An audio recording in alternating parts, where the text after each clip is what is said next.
নমস্কার বন্ধুরা, ঝুমাস কিচেনে তোমাদের সবাইকে স্বাগত। আশা করি বন্ধুরা তোমরা প্রত্যেকেই ভালো আছো এবং সুস্থ আছো। আজকে আমি তোমাদের সাথে রেসিপি শেয়ার করব ডোসা। এবার ডোসার সাথে দেখো নারকেলের চাটনি আছে। এবার মশলা ডোসা আমি কি করে করি সেটাই তোমাদের সাথে শেয়ার করব।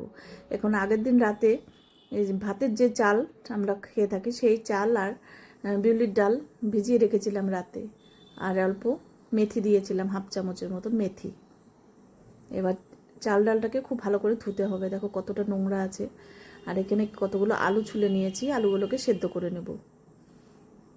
এবার আলু সেদ্ধ বসিয়ে দিলাম, আলুগুলোকে কেটে নিয়েছি, যেহেতু আমি কড়াইয়ে দেবো খুব তাড়াতাড়ি সেদ্ধ হয়ে যাবে।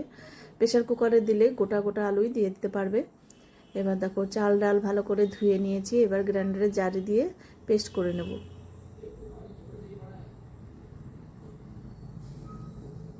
দেখো পেস্ট করা হয়েছে, একটু জল দিয়ে পেস্ট করেছি।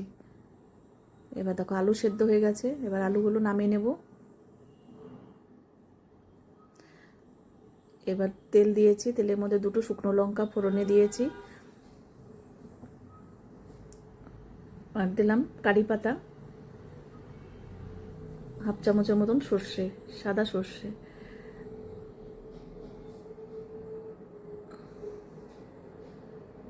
এবার কিছু কুচনো পেঁয়াজ দিলাম, পেঁয়াজটা হালকা করে ভেজে নেব।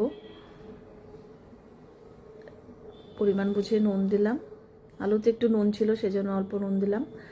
দেখো আলুগুলোকে গ্লাসের পেছনটা ম্যাশার না থাকলে দেখবে গ্লাসের পেছন দিয়েও কিন্তু খুব ভালোভাবে ম্যাশ করা যায়।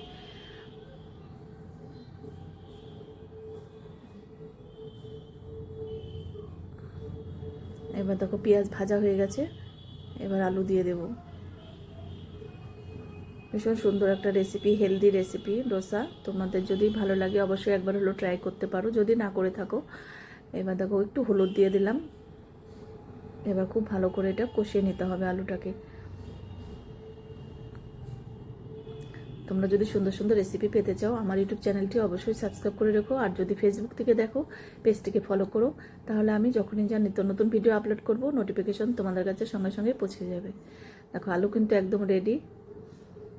এবার আলু নামিয়ে নিয়েছি, এবার ওই ব্যাটারের মধ্যে অল্প আদা বাটা দিলাম, এবার দিলাম জল। দেখো খুব বেশি ঘনও করব না ব্যাটার, আবার খুব বেশি পাতলাও করব না, একটু ঘন বেশি আছে, আর একটু জল দেব।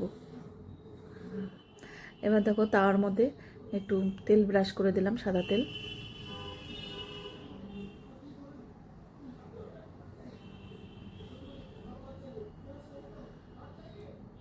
এবার দিয়ে দিলাম 2 হাতার মতন। এবার ছড়িয়ে দিতে হবে, হাতার পেছনটা দিয়ে একটু ছড়িয়ে ছড়িয়ে দিতে হবে। দেখো কি সুন্দর জালিদার হয়েছে, পুরো ছিদ্র ছিদ্র হয়ে গেছে। কিছুটা হওয়ার পর তারপর কিন্তু উল্টাতে হবে, নাহলে ভেঙে যাবে। ওপর দিয়ে আরেকটু সাদা তেল ব্রাশ করে দিলাম।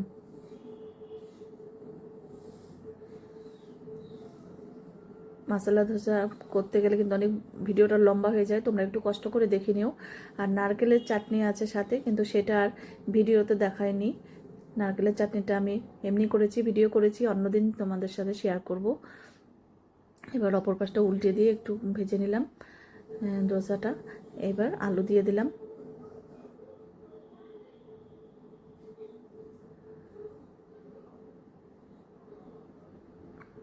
দেখো কত সুন্দর ডোসা ঘরেই কিন্তু তৈরি করা যায়।